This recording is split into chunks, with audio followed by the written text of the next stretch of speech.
Hey crafty friends, it's Joy here for Honeybee Stamps, and today I created a very pretty Christmas card using some heat embossing through a stencil. So I'm starting with the Floral Noel stencil, and I'm going to be spelling out the word Noel first. Then we will add the flowers to it, going along with the layering stencils. On a piece of white cardstock, I am ink blending through, or not ink blending, pressing my ink pad through the stencil. I'm using a clear embossing ink because I want to use gold embossing powder. I wanted the sentiment itself to be gold and shiny. So now that that is inked up, and I probably over inked, but I didn't want to have to line my stencil up again if I did not do a good job. So I didn't miss pieces. That's the areas where we're going to have flowers that stencil in with our next layering stencil. So I'm going to heat that until it's melted, and then we can move forward with the stenciling. I'm going to use Waffle Flowers Grip Mat because it's just going to hold good since I have to do so many layers, so many layering stencils. I originally wasn't going to do that, but then I brought it in. I thought it's going to be so much better. But this lines up nicely. It has little registration marks that line up really good around the letters, so you know where your flowers are going to line up, if that makes sense. So let me line that up one more time. Super simple, and I'm going to be using some Distress Oxide inks. I am using Lumberjack, Plaid, and Festive Berries for my pink and red. I am starting with the leaves here, so I'm going to be using Forest Moss and Rustic Wilderness for my leaves. So that's the first leaf background. Then the second one is coming in will be another leaf background.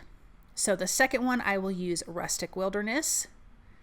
But you can already see how fun this is. This also has coordinating die, so I'm going to use that to cut this out. And then there is the Floral Noel stamp that has some sentiments. I'm going to be using a sentiment from that as well.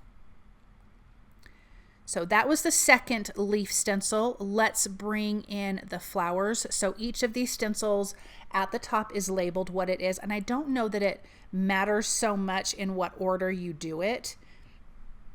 This is just the order that I did it in. I'm going to use Lumberjack Plaid, but I did not have that lined up good, and I did not want to mess it up because I already did all of that heat embossing. So I'm going to tape that down. I'm just using tape as well because like I said, I didn't want anything to slide. Now we have that pretty Lumberjack Plaid. Look at that against those greens. Oh, it's so pretty. The next color will be the Festive Berries. So let me get my ink there. We'll get these other flowers.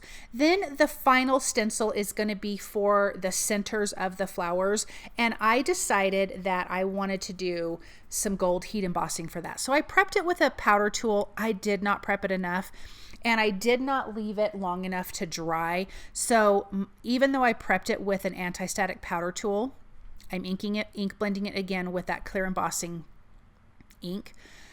Even though I prepped it, embossing powder still stuck to the flowers, so I just had to use a paintbrush and kind of dust off the excess, but I should have waited longer and I should have used more powder, and then that would not have happened. So then I heated that with my heat tool, and now we can use the coordinating die to die cut this out, and it's going to die cut out each letter separately, even though this is one whole die.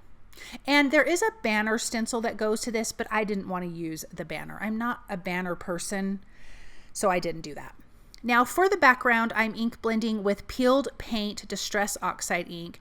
I'm also going to be using Distress Spritz in Peeled Paint and Fossilized Amber. So I am going to splatter the background of this. I didn't want this to be a solid green, so again, I'm going to start with the Peeled Paint Distress Spritz. I gave it a good shake. I am going to spritz this one on the background just a little bit.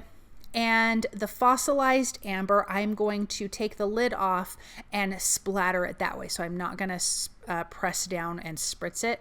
I'm going to take that off and splatter. I just kind of wanted more bigger splatters, and I find myself, it's easier to do it this way for me. Then here is that sentiment from the Floral Noel stamp. It says, "Merry tidings to you and yours." I'm going to stamp that with the lumberjack plaid ink. I wanted to bring a little bit more red in because I do have a lot of green going on. I'm going to trim that out with my paper trimmer. And then I have some really pretty plaid patterned paper, and that is from, oh my gosh, the North Pole patterned paper. I added foam adhesive behind all of my letters. I will do the same behind my sentiment. What I really liked about this card is that you have the Noel sentiment with gold embossing. It's very elegant looking. And then pairing that with something rustic like that plaid, to me, is so charming. I love that look together. And it was exactly what I was going for. I was super, super happy with it.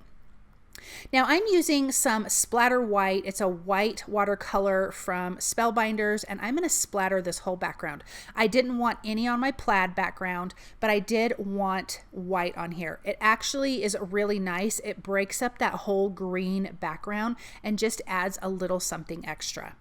I'm adding some foam adhesive behind that panel, and I did trim it down smaller than an A2 size. And I'm going to center that on my plaid paper, again from the North Pole paper pad. And look at all that shimmer and shine. I love that stencil and die cut combination. This is such a pretty card to me. It's kind of a different Christmas card. You have elegance and you have rustic. It turned out great. I love it. Thank you guys so very much for stopping by and watching. I hope that you enjoyed this project, and I hope you feel inspired.